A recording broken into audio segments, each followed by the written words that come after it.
உங்கள் சத்யாவில் இப்பொழுது ஆடி அதிரடி தள்ளுபடி.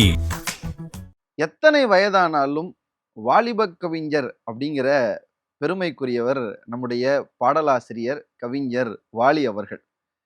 சில பேரை நினைக்கும் போதே நமக்கு ஒரு சின்ன ஒரு நமட்டு சிரிப்பு வரும். அந்த மாதிரியான ஒரு ஆரோக்கியமான ரொம்ப அழகான ஒரு வாழ்க்கை வாலியினுடைய வாழ்க்கை அப்படின்னு சொன்னா சரியா இருக்கும். சில பேர் தான் இந்த திரைத்துறையில நெடுங்காலம் பயணம் செஞ்சிருக்காங்க. அதுல வாலி ஒருத்தர். ரொம்ப முன்னாள் தலைமுறைன்னு சொல்லக்கூடிய எம்ஜிஆர் சிவாஜிக்கும் பாடல்கள் எழுதியிருக்காரு. அவர்களுக்கு பின்னால் வந்த ரஜினி கமல் போன்ற தலைமுறைக்கும் பாடல் எழுதியிருக்காரு. இன்றைய தலைமுறையா இருக்கிற தனுஷ் சிவகார்த்திகேயன் வரைக்கும் பாடல் எழுதியிருக்காருன்னா 3 தலைமுறைக்கு இருந்து பாடல் எழுதிய பெருமை வாலிப கவிஞர் வாலிக்கு இருக்குன்னு சொன்னா சரியா இருக்கும். இன்னைக்கு நம்ம இவரை அவ்வளவு கொண்டாடுறோம். ஆனா வாலிங்கிற ஒரு மனிதர் இன்றைக்கு நம்ம கொண்டாடுகிற இந்த இடத்திற்கு வந்த அந்த வாழ்க்கையின் பயணம் சாதாரணமானது இல்லை. நான் எப்பவும் நினைக்கிறது தான், ஒரு முயற்சி, ஒரு பெரிய ஈடுபாடு, ஒரு பேர் ஆர்வம், இதெல்லாம் நம்மளை கொண்டு வந்து சேர்க்கிற இடம் நம்ம நினைக்கிறத விட பெருசா இருக்கும் அப்படிங்கிறதுக்கு கவிஞர் வாலியே ஒரு பெரிய சாட்சி தான். ரங்கராஜன்கிற ஒரு இயற்பெயரோட ஒரு சாதாரண மனிதரா 1950க்கு சென்னைக்கு வராரு. தங்கறதுக்கு கூட ஒரு வீடு இல்லாம மயிலாப்பூர்ல ஒரு ஒரு சாதாரண இடத்துல ஒரு வாடகைக்கு ஒரு ரூம் எடுத்து அங்கதான் தங்குறாரு. பாண்டி பஜார் போய் தனக்கு வேலை கிடைக்குமான்னு எல்லா இடங்கள்லயும் ஏறி இறங்கி ஒரு வேலைக்காக தேடி தேடி அலையிறாரு. இப்படி ஆரம்ப காலங்கள்ல எல்லா சினிமாவை நோக்கி வரக்கூடிய பல பேரினுடைய வாழ்க்கை அப்படியான வாழ்க்கை தான். அதுல யாரோ ஒரு சிலர் தான் நட்சத்திரமாக ஜொலிக்கிறாங்க. பல பேரு காணாமையே போயிடுறாங்க. ஆனா வாலியினுடைய வாழ்க்கை இன்னும் கொஞ்சம் அசாதாரணமானது.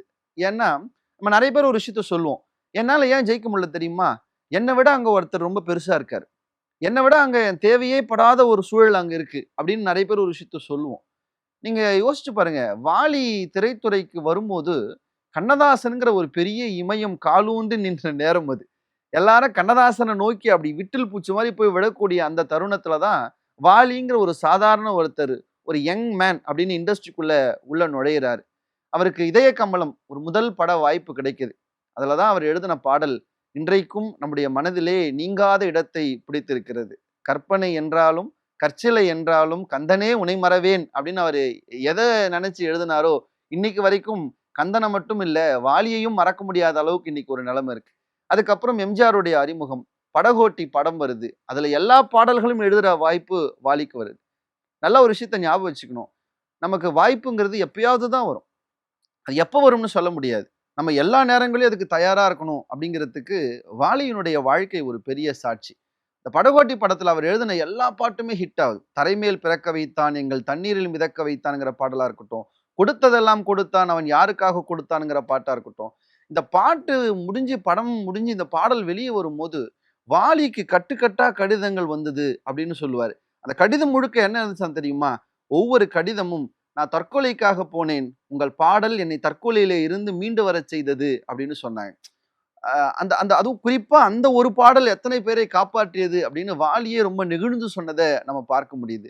மண்குடிசை வாசல் என்றால் தென்றல் வர மறுத்திடுமா, மாலை நிலா ஏழை என்றால் வெளிச்சம் தட மறுத்திடுமாங்கிற வார்த்தைகளும், உனக்காக ஒன்று எனக்காக ஒன்று ஒருபோதும் தெய்வம் கொடுத்ததில்லைன்னு சொன்ன இந்த வார்த்தைகள் எல்லாம் எத்தனை பேரை ஒரு ஒரு ஒரு விளிம்பு நிலையிலிருந்து மீண்டு கொண்டு வந்ததுங்கிறதுக்கு அந்த கடிதங்கள் ஒரு பெரிய சாட்சின்னு சொல்லி வாலியே தன்னுடைய இந்த பாடல்களுக்காக ரொம்ப மகிழ்ந்தாரு அப்படின்னு சொன்னோம்னா வாலியினுடைய வாழ்க்கையை நம்ம யோசிச்சு பார்க்கணும்.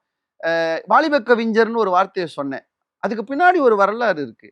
கண்ணதாசன் முதல்ல அவர் பார்த்து பேசும்போது சொல்றாரு, பா என்னதான் நீ கவிஞர்னு போட்டுக்கிற, நீ கவிஞர்லாம் ஒன்றும் இல்லை, நீ வாலிப கவிஞர் தான் அப்படின்னு கொஞ்சம் ஒரு ஒரு அதிகார தோரணையில கண்ணதாசன் சொன்னாலும் அதை ரொம்ப அழகா எடுத்துக்கிட்டு எனக்கு எத்தனை வயசானாலும் நான் வாலிப கவிஞர் தான்னு தன்னுடைய இறுதி காலம் வரைக்கும் தன்னை வாலிப கவிஞர்னே சொல்லிக்கிட்ட அந்த அழகு வாலிக்கிட்ட மட்டும்தான் பார்க்க முடியும்.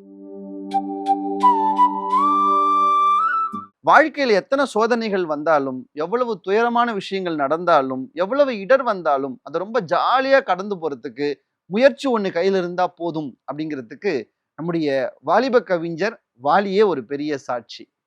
நன்றி.